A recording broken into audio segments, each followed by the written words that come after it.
Buenos días, una semana más estamos con ustedes para responder a las preguntas que siguen llegando a la web de la Real Academia Europea de Doctores sobre la pandemia ocasionada por el SARS-CoV-2. Hoy tenemos algunas más complejas a las que trataremos de contestar con detalle y otras más fáciles que esperamos sirvan para aclararles algunas de sus dudas. La primera pregunta que nos hacen es si sirve de algo realmente el uso o no de mascarillas. Miren, el objetivo fundamental del empleo de una mascarilla es evitar la transmisión de la infección desde un paciente infectado sospechoso al resto de la población. Según el tipo de mascarilla, podemos conseguir ese objetivo o estar simplemente teniendo una sensación de falsa seguridad que nos lleve a relajar otras medidas de distanciamiento físico o aumentar la frecuencia en la que nos tocamos la cara por ajustes de la mascarilla, etcétera, que es desde luego una de las maneras más importantes de contagiarse. Hay una serie de puntos que me gustaría compartir con ustedes a este respecto.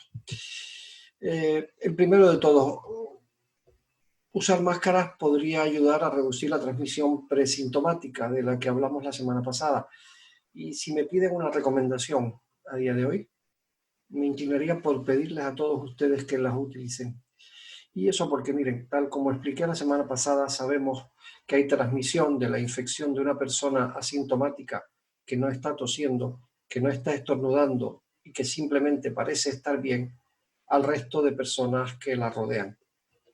La idea es que las mascarillas ayuden a evitar que las gotas de saliva se dispersen y se proyecten, particularmente, como acabo de decir, en el caso de una persona asintomática que aún no se da cuenta que está infectada. Eso en los países asiáticos, Japón sobre todo, aunque China también lo está haciendo ahora recientemente a partir de la situación que han vivido, lo hacen de manera habitual hace muchos años. De hecho, todos ustedes habrán visto siempre japoneses por las calles como turistas cubiertos con mascarillas, cosa que antes nos llamaba la atención y que ahora evidentemente va a pasar a ser casi una norma obligada para todo el resto de nosotros. Los japoneses utilizan siempre una mascarilla en espacios públicos, sobre todo a partir del otoño.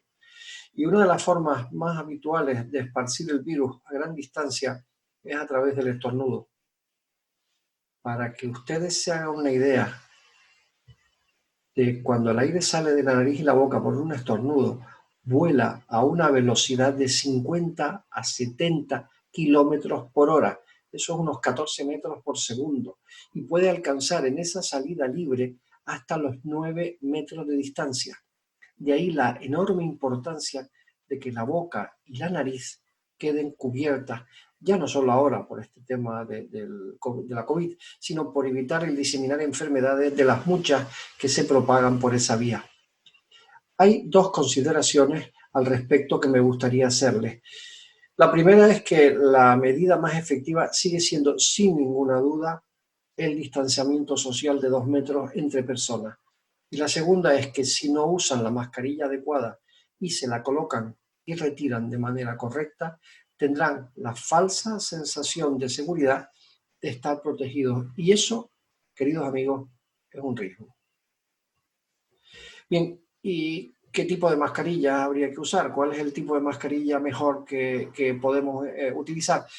Primero déjenme indicarles de manera breve y genérica qué tipos de mascarillas hay. Existen 3 tipos que se diferencian entre sí por su capacidad para filtrar el aire inspirado o expirado y por tanto en base a su capacidad para proteger al usuario de la mascarilla y al resto de la población del contagio en caso de una infección que sea de transmisión aérea. Las primeras son las mascarillas quirúrgicas, hay de varios tipos y de varias capacidades de filtración. Son mascarillas de uso médico utilizadas por profesionales sanitarios en cirugía y en otros procedimientos con el objetivo de proteger al paciente de posibles agentes infecciosos que estén presentes en la cavidad nasal o en la boca del usuario de la mascarilla, del médico en este caso. Ejercen básicamente de mecanismo de barrera para evitar la emisión de las gotas respiratorias que se producen al hablar, al estornudar o al toser. Estas mascarillas, por tanto, pueden prevenir la transmisión del agente infeccioso desde una persona infectada a otra persona sana, pero debo decirles que su eficacia a la hora de prevenir el contagio para el usuario de la misma es desde luego más limitada. Las mascarillas quirúrgicas son recomendables en casos de pacientes diagnosticados de la COVID-19 y para casos que también estén en fase de investigación. Los segundos tipos de mascarillas son las llamadas mascarillas filtrantes. Contienen un filtro de micropartículas gracias al cual pueden proteger al usuario de la mascarilla frente a la inhalación de contaminantes ambientales que le lleguen en forma de partículas o de aerosoles. Este tipo de mascarillas están dentro de los ya famosos conocidos como EPI, equipos de protección individual, y se clasifican en base a su rendimiento en FFP1, o sea, filtros de partículas tipo 1, que tienen una eficacia de filtración mínima del 78% y un porcentaje de fuga hacia el interior máximo del 22%, lo cual es mucho. Suelen emplearse frente a partículas de material inerte. No se recomiendan en absoluto para uso sanitario. Son las típicas mascarillas de pintor.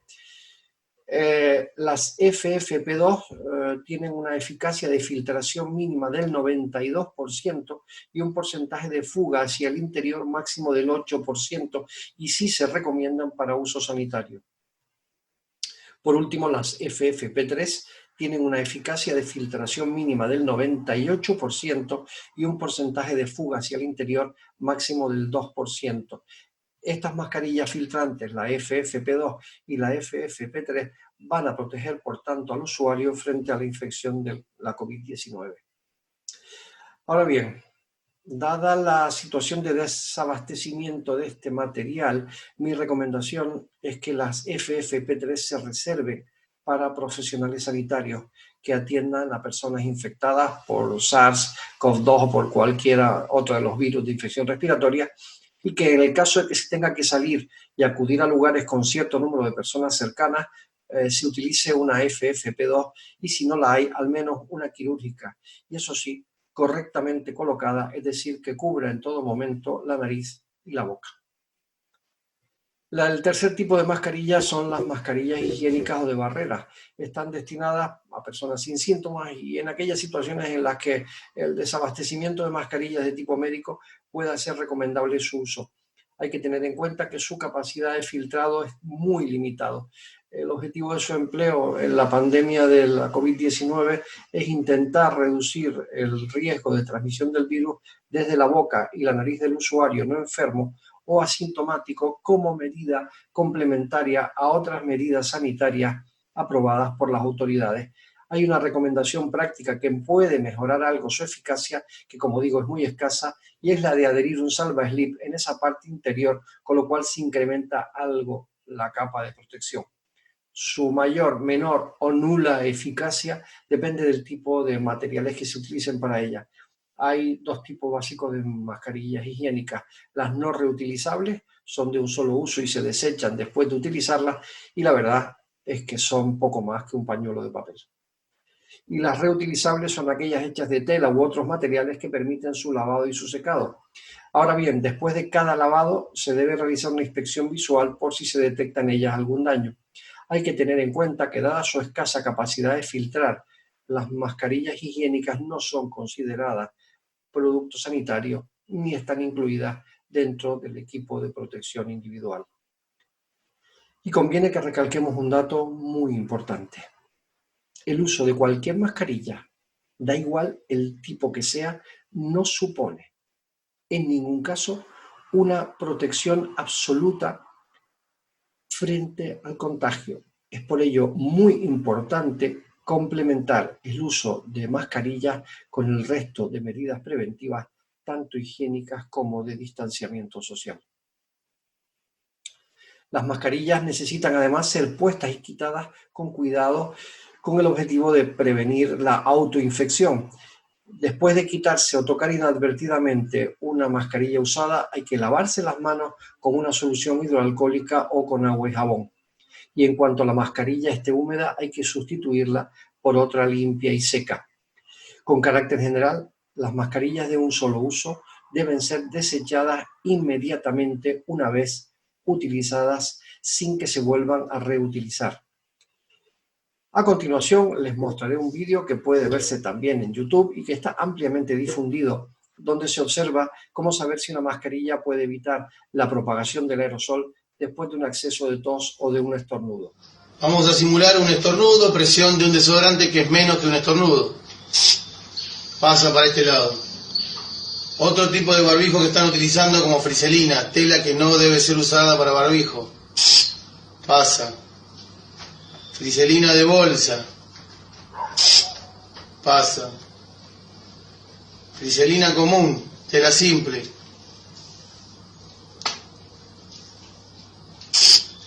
Pasa. Simple friselina. Pasa. Barbijo quirúrgico, por ende los barbijos reglamentarios.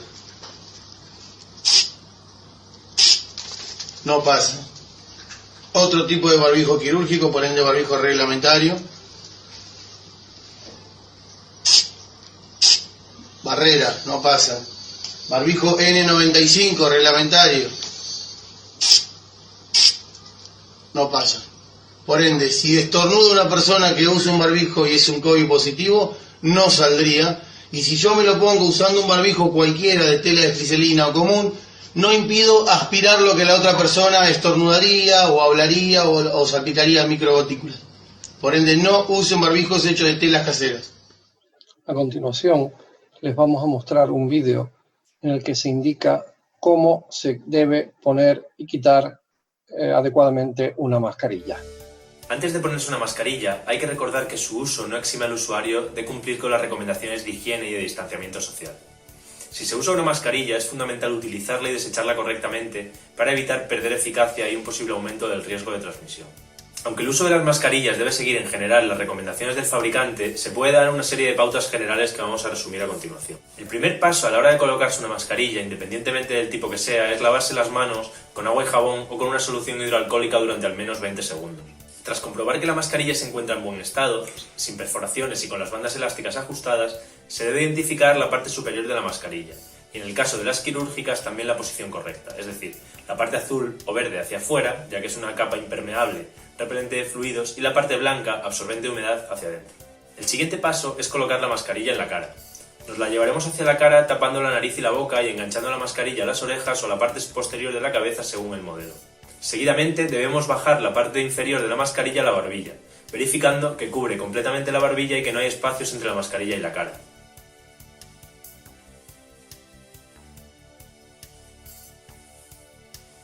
Si dispone de pinza nasal, una plaquita de metal flexible, hay que ajustarla a la nariz pellizcándola con ambas manos. Conviene recordar que las mascarillas autofiltrantes son herméticas y ajustan mejor que las quirúrgicas. Una vez ajustada la mascarilla, no debemos tocarla con las manos. Si se necesita tocar la mascarilla, se deben lavar las manos antes y después, con agua y jabón o con una solución hidroalcohólica. No se recomienda colocar la mascarilla en una posición de espera en la frente o debajo de la barbilla, ni durante ni después de su uso. Antes de quitarse la mascarilla, de nuevo hay que lavarse las manos con agua y con jabón o con una solución hidroalcohólica. Retiraremos la mascarilla por detrás, sin tocar la parte frontal, es decir, tirando de las gomas laterales. Finalmente, debemos desechar la mascarilla en un contenedor provisto de una bolsa de plástico, preferiblemente con doble bolsa y, a ser posible, con tapa y control no manual. En general, tanto las mascarillas quirúrgicas como las autofiltrantes son de un solo uso. Se recomienda no usar la mascarilla por un tiempo superior al indicado por el fabricante y sustituirla por otra nueva cuando se humedezca o deteriore por su uso.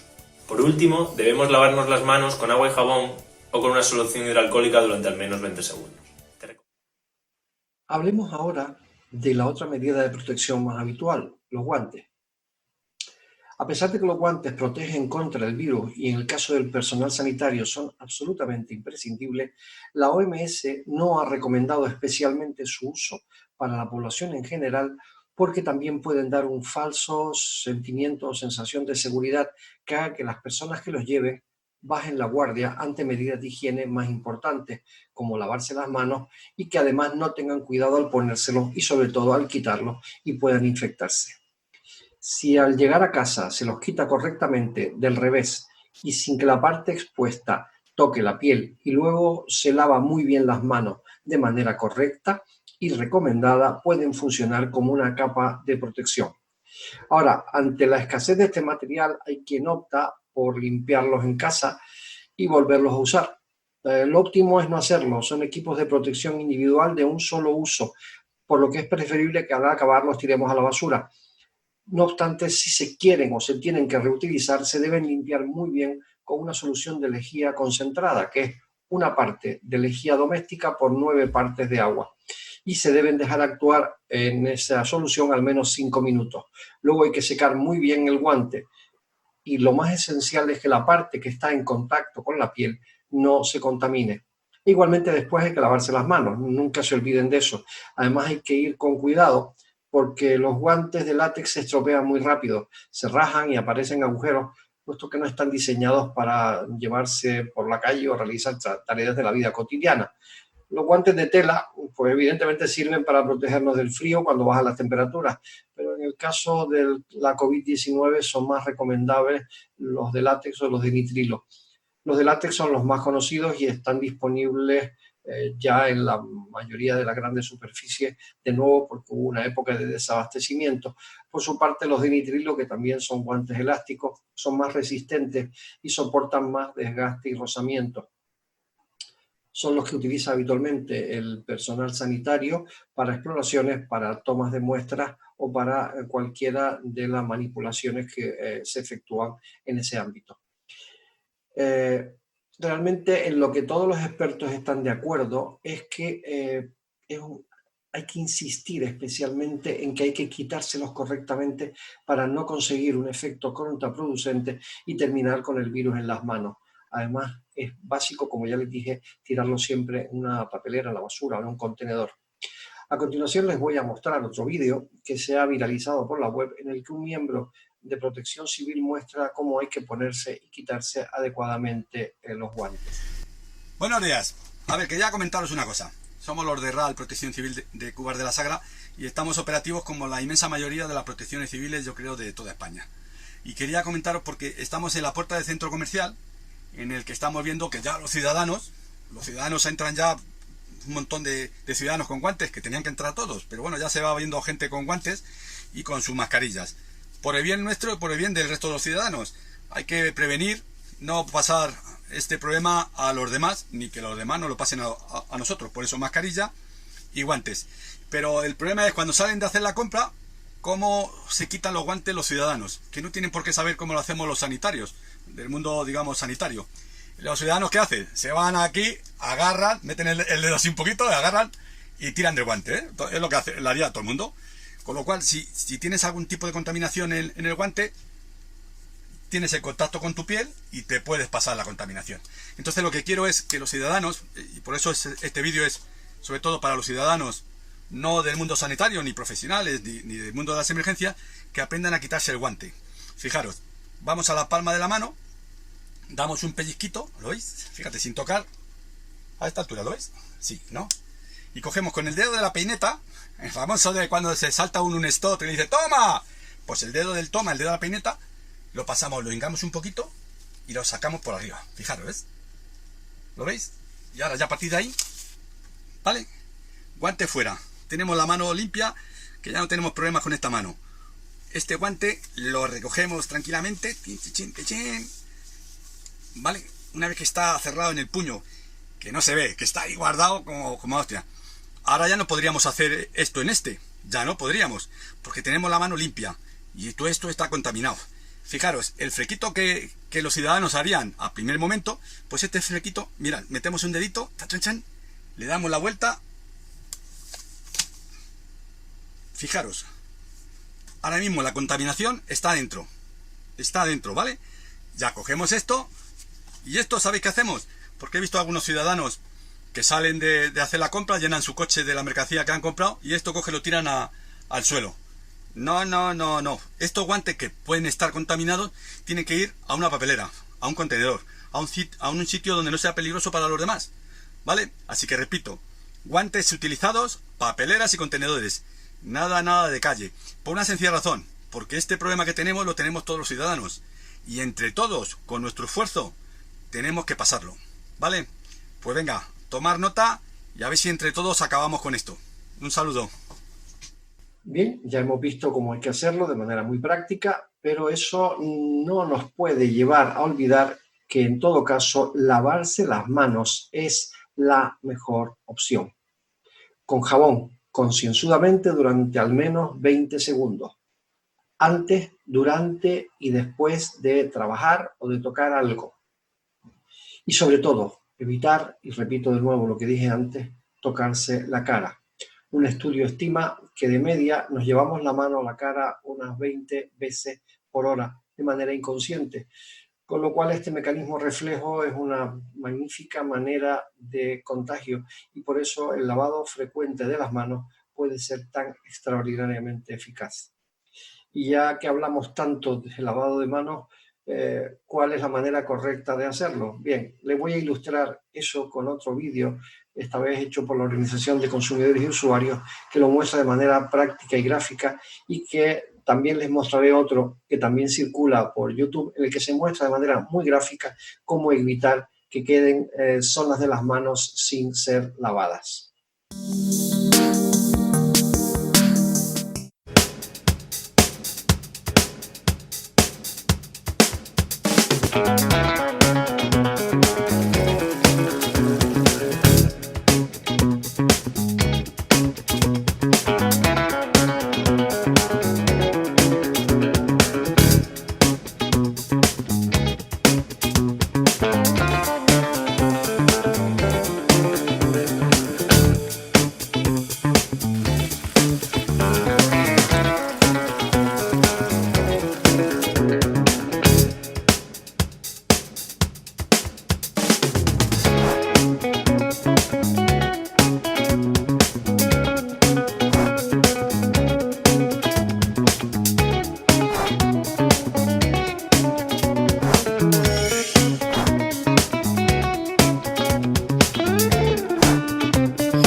Todos sabemos que no nos tenemos que lavar las manos. Ahora, ¿qué tan seguro está hecho este lavado de manos? Quiero que vean las deficiencias que podemos tener y dónde deberíamos reforzarlo. Los guantes van a imitar mi piel. Esta gota que voy a esparcir sobre la mano está imitando el jabón. Ahora, vamos a seguir las instrucciones que nos han dado. Palma con palma. Dorso con palma entrelazando los dedos. Y mano contraria. Los espacios que no vean con pintura significa que no han sido ni siquiera tocados por el jabón. Nos han enseñado que hagamos esto y esto, pasos de nuestro lavado de manos. Sin embargo, miren todavía los espacios que tenemos. Vamos a hacer esto, tratando de cubrir toda la parte de las uñas y los dedos en sus puntas. Y nos queda faltando todo el pliegue de los dedos gordos. Hacemos esto en ambas manos. Pero vemos cómo se nos van quedando estos triángulos sin tocar el jabón. Parte de la mano que usualmente nos llevamos a la cara, nos frotamos la nariz, nos movemos el cabello y pensamos que tenemos unas manos correctamente lavadas. Miren cómo estamos. Por eso necesitamos terminar el lavado hasta la muñeca, garantizando que toda nuestra mano realmente ha sido puesta en contacto con el jabón y nos permita garantizar un adecuado lavado de manos. La siguiente pregunta que nos hacen es cómo saber lo que es verdad y lo que no lo es sobre lo que llega a través de las redes sociales sobre la epidemia. Miren, hay un estudio que dice que un perro o un tigre contrajeron el coronavirus. Otro dice que los animales no se pueden contagiar. Un médico asegura haber curado a cientos de pacientes de la COVID-19 con un medicamento X. Pero otros aseguran que funciona, es peor que el placebo ese medicamento. Otros dicen que los chinos han desarrollado con éxito una vacuna contra la COVID-19 y que empezarán ya a probarla en humanos. Pero hay otros que dicen que la vacuna no va a estar lista hasta otoño del año 2021. Hay estudios que dicen que un fármaco contra la COVID-19 funciona y otros que no. Unos que dicen que volveremos a infectarnos y otros que no. Y así un número X de noticias cada día. O sea, que todo el tiempo estamos recibiendo noticias de una cosa y de la contraria. Todas siempre supuestamente avaladas por médicos y científicos, y uno no sabe a veces a quién o a qué creer. Algunos realmente no son bulos en sentido estricto, como sí lo son los que siguen circulando vía WhatsApp, sino medias verdades o afirmaciones potencialmente ciertas, pero científicamente no comprobadas, y esas, queridos amigos, son igual de perjudiciales porque generan desinformación y falsas expectativas.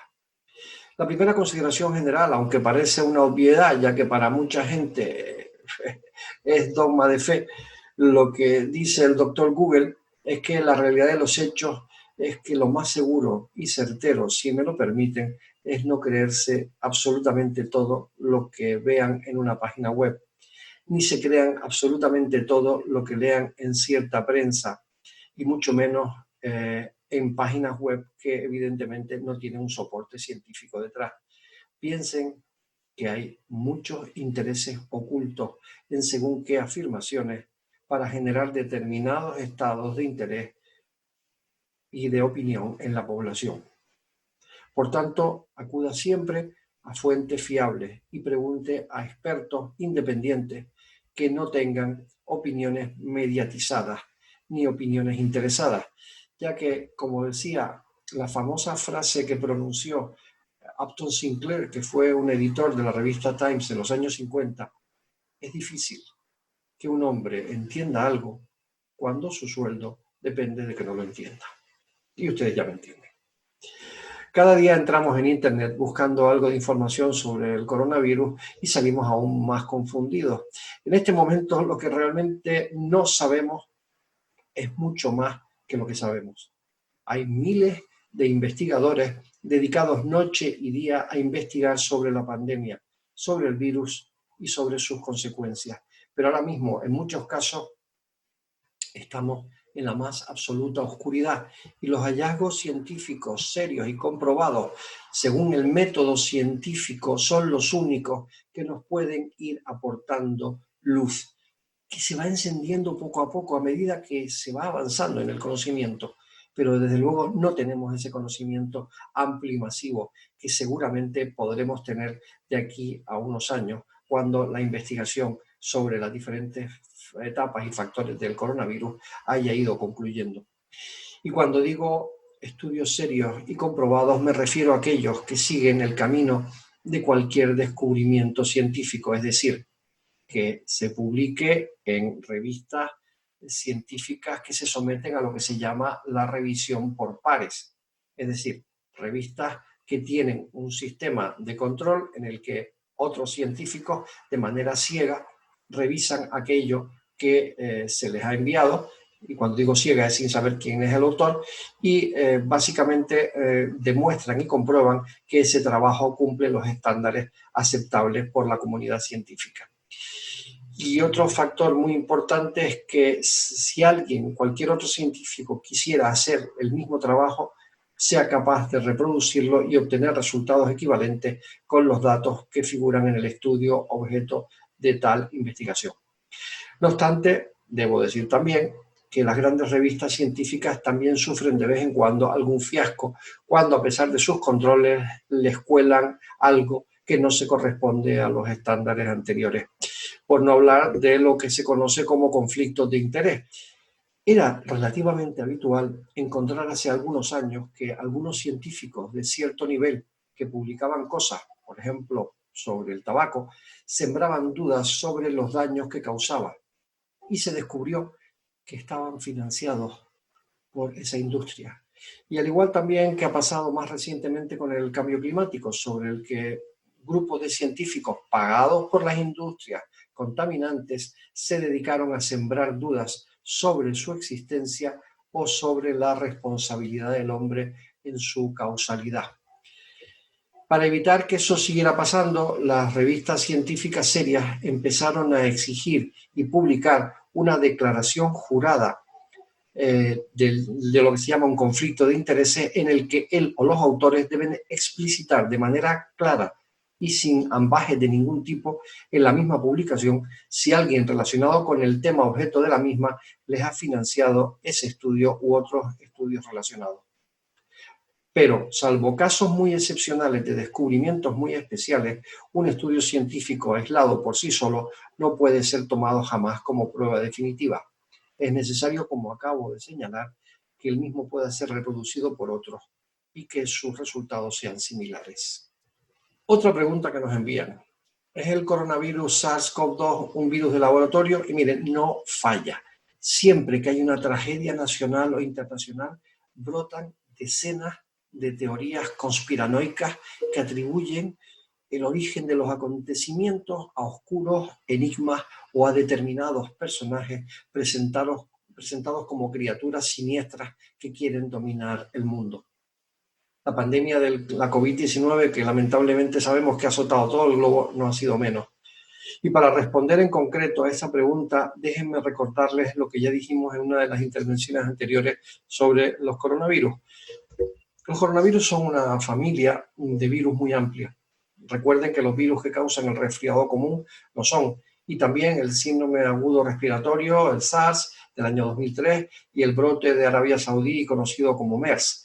Bien, cuando se han estudiado los datos de la secuencia genómica de este coronavirus, en concreto, se ha demostrado que una vez que se detectó la epidemia, el número de casos de la COVID-19 ha ido aumentando debido claramente a la transmisión de persona a persona, o bien también por la transmisión a través de objetos inanimados, como es que lo que les expliqué la semana pasada, cuando cae una gota de saliva infectada en una superficie y no ha pasado el tiempo suficiente para que el virus muera, una persona que la toca también puede resultar infectada. Bien, pues esto pasa tras su introducción en la población humana por vía de un animal, el murciélago.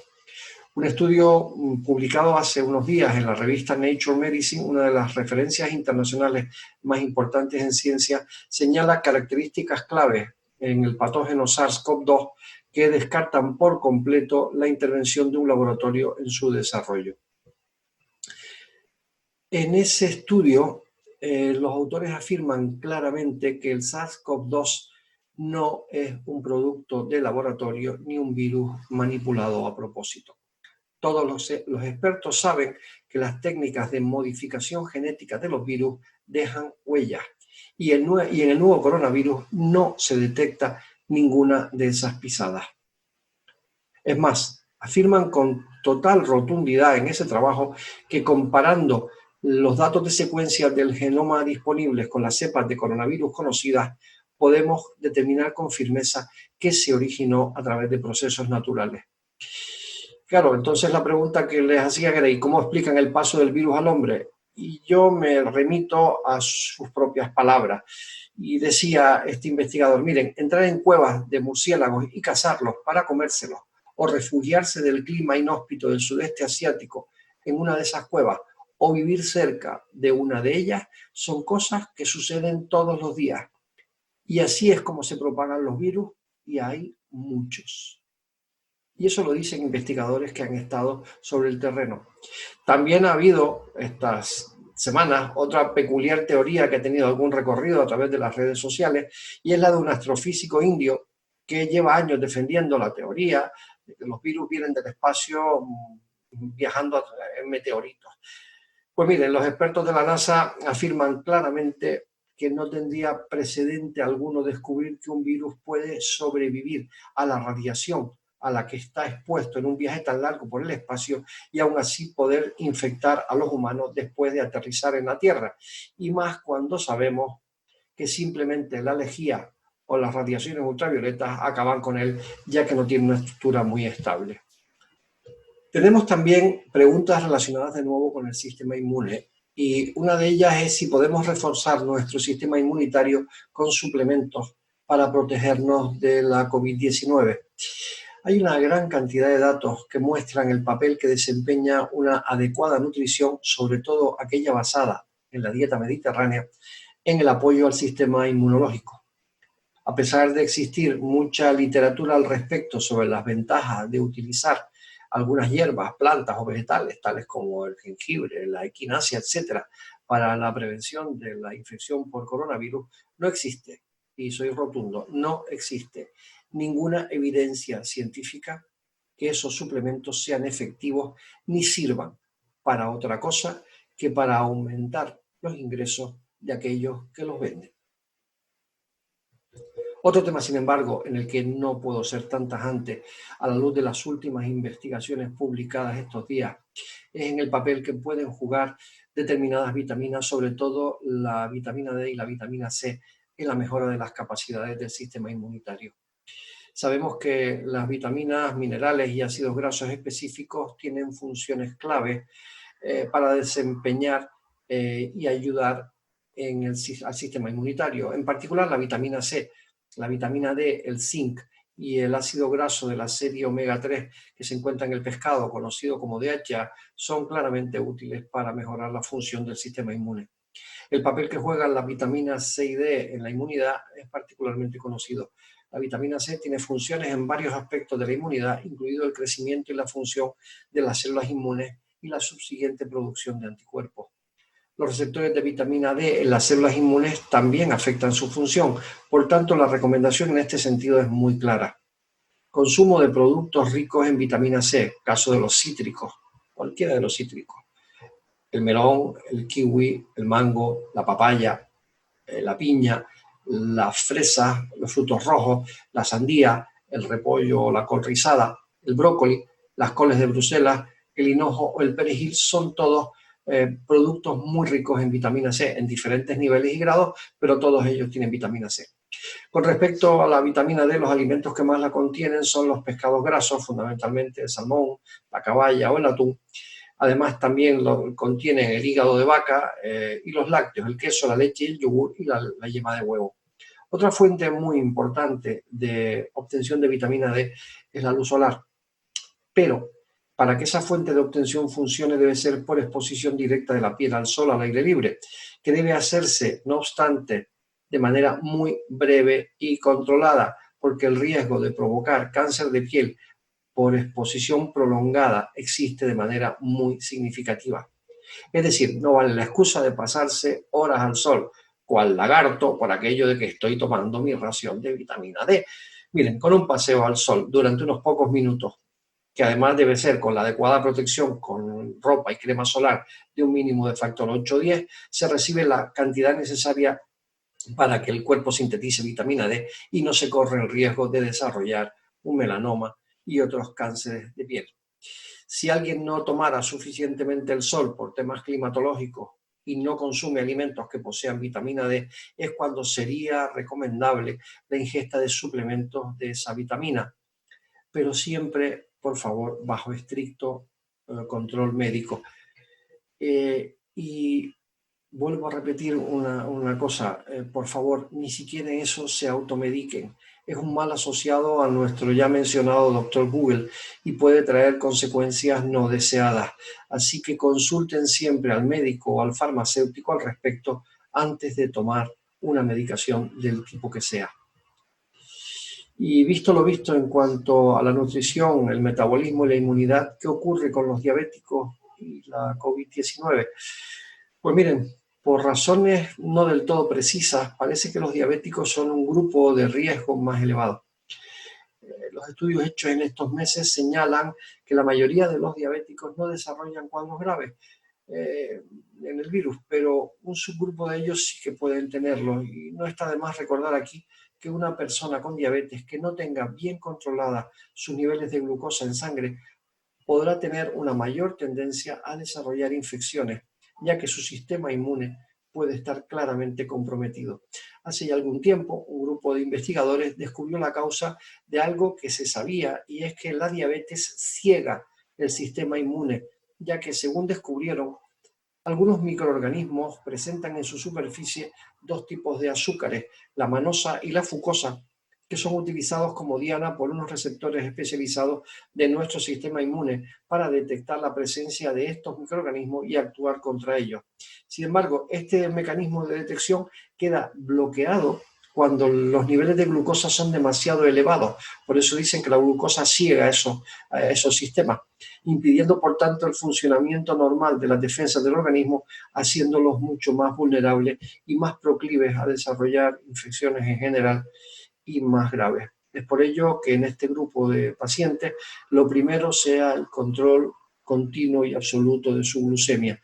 Eso significa hacerse los controles establecidos por sus médicos y en caso de tener un resultado elevado o la aparición de cuerpos cetónicos en la orina, deben ponerse en contacto con su médico de cabecera para establecer las medidas oportunas con objeto de compensar estas alteraciones, ya que sabemos claramente que a peor control de la diabetes, peor inmunidad y por tanto peor capacidad de respuesta frente a las infecciones. Nuestra última pregunta de hoy es si se puede transmitir la COVID-19 a través de alimentos. Sabemos que la Agencia Europea de Seguridad Alimentaria está realizando un seguimiento de la situación en relación con el brote del coronavirus. En la actualidad no hay, repito, no hay pruebas de que los alimentos puedan ser una fuente o una vía de transmisión probable del virus.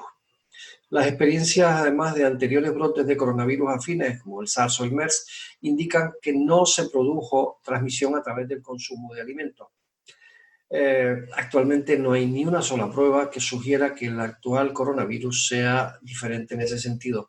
De hecho, los científicos y las autoridades sanitarias están efectuando continuamente estudios en ese sentido y lo único que podemos decir hasta ahora es que desde luego no existe ninguna evidencia al respecto en cuanto a esa forma de transmisión.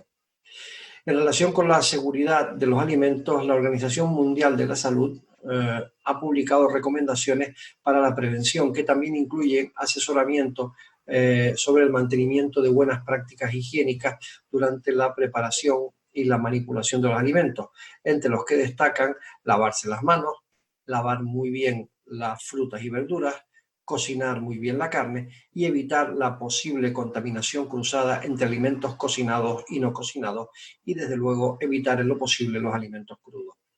Aunque como digo es muy improbable que este virus se transmita a través de alimentos, dadas las investigaciones efectuadas que así lo corroboran, el lavado regular de manos y las reglas de higiene para la preparación de alimentos se deben observar estrictamente al manipularlo. Estos coronavirus son sensibles al calor y por lo que el riesgo de infección también se puede reducir o eliminar por cocción adecuada y suficiente de los alimentos. Bien, queridos amigos, hasta aquí nuestra sesión de respuestas de hoy. Espero haberles aclarado y respondido a sus dudas. Como siempre les digo, cuídense y cuiden a las personas mayores que tengan cerca, ya que son las más vulnerables y necesitan que se les dé una mayor y más dedicada atención, que además es la que merecen. Además, ahora que ya nos permiten ir saliendo escalonadamente del confinamiento, por favor les ruego encarecidamente que lo hagan respetando las distancias de seguridad de 2 metros con otras personas, que vayan protegidos con mascarillas, que procuren no tocar nada y que si lo hacen o lo van a hacer, usen guantes y no se toquen la cara hasta llegar a casa y puedan lavarse adecuadamente las manos.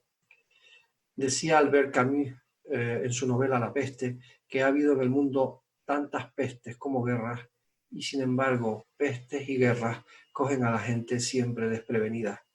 Por favor, que no les coja a ustedes desprevenidos esta situación y que la nueva libertad que tenemos no sea el pretexto para saltarse las normas que les he recordado y que no tengamos que lamentar en 2 semanas un rebrote del número de infectados y lo que es peor, del número de fallecidos. Buenos días.